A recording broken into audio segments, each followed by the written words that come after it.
रात के 12 बजे उत्तर प्रदेश के एक छोटे से स्टेशन पर ट्रेन आकर रुकती है। तो उसमें से नीरज अपनी आंखें मलते हुए नीचे उतरता है और वह क्या देखता है कि पूरा स्टेशन खाली था। पर नीरज को यह देखकर ज़्यादा हैरानी नहीं होती, क्योंकि वो पहले से ही ये जानता था कि ये छोटा मोटा स्टेशन है और यहाँ रात के समय कोई का दुक्की ट्रेन ही रुकती है। और वह यह भी जानता था कि अब उसे इस समय कोई भी ऑटो या रिक्शा नहीं मिलेगा। नीरज स्टेशन से बाहर आकर देखता है तो वहाँ सच में कोई ऑटो या रिक्शा नहीं था और अब पैदल ही वह अपने घर जाने लगता है। अब नीरज पैदल ही अपने घर ही जा रहा था, क्योंकि नीरज का घर इस स्टेशन से 5 किलोमीटर की दूरी पर था। नीरज चलते चलते अब बगल के पास वाले जंगल तक पहुंच गया था और नीरज के गांव जाने का रास्ता बस एक यही था जो इस जंगल से होकर जाता था।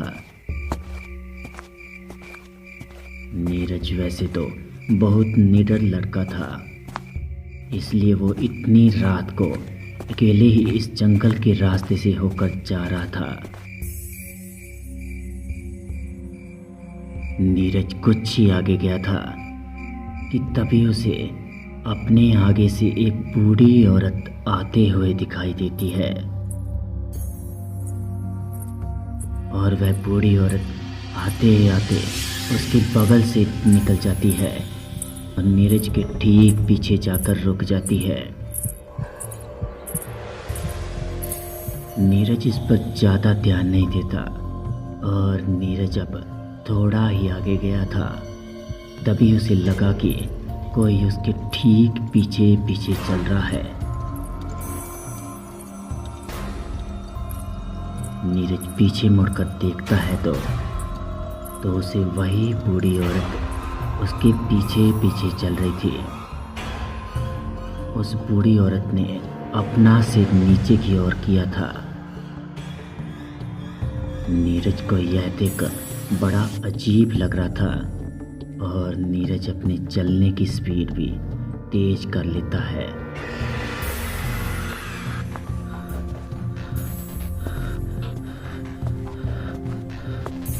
लेकिन जैसे ही नीरज तेज चलने लगता है, वैसे ही वो बूढ़ी औरत उसके पीछे तेज चलना शुरू कर देती है।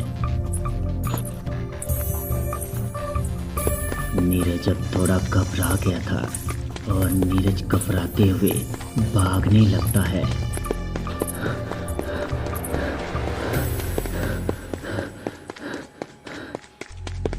जैसे ही नीरज भागने लगता था, वैसे ही वो बूढ़ी औरत उसके पीछे पीछे भागने लगती है।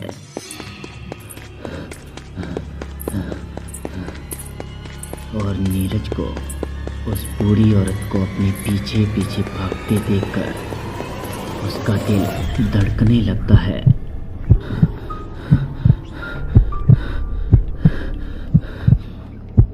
नीरज ने भागते भागते अब जंगल भी पार कर लिया था।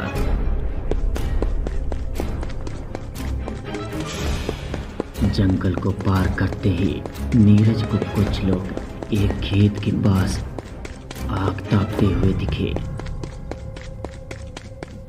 और नीरज उस बूढ़ी औरत से बचने के लिए उन लोगों के पास जाकर बैठ जाता है और अपने पीछे की ओर उस बूढ़ी औरत को देखने की कोशिश करने लगता है।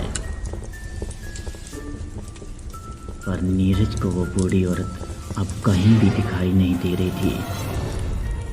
नीरज को वो बूढ़ी औरत कहीं नहीं दिखती तो नीरज एक ठंडी सांस लेता है और नीरज कुछ देर के लिए वहीं बैठकर आग तापने लगता है।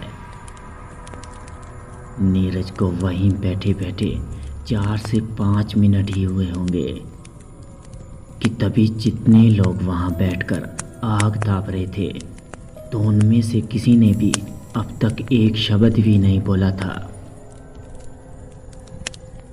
अक्सर ऐसा होता है कि गांव में कुछ लोग साथ में बैठे होते हैं तो वो कुछ ना कुछ बातें तो ज़रूर ही करते हैं, और यही बात नीरज को बड़ी अजीब लग रही थी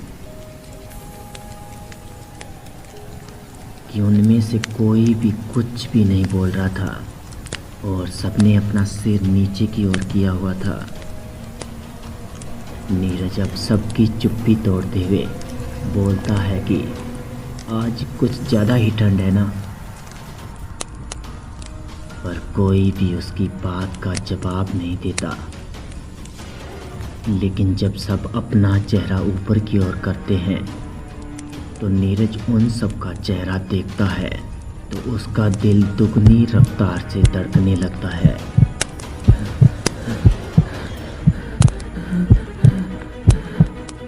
नीरज का दिल इतनी तेजी से धड़क रहा था मानो जैसे उसका दिल अभी छाती फाड़कर बाहर आ जाएगा। नीरज ने देखा कि जिन लोगों के साथ वह बैठा था उन सब की आंखें नहीं थी और सबके चेहरे सफ़ेद पड़े हुए थे।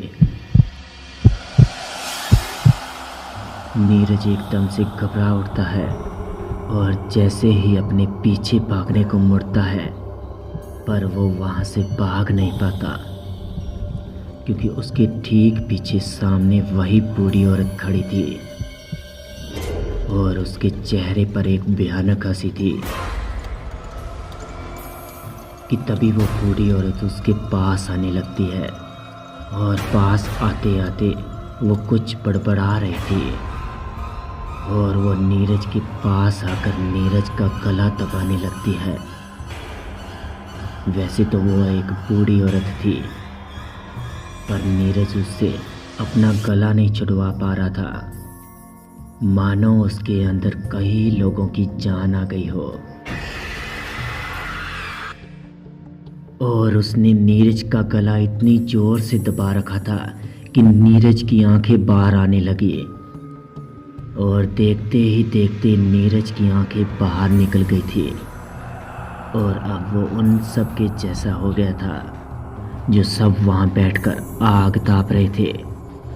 अब नीरज भी उनमें से एक था।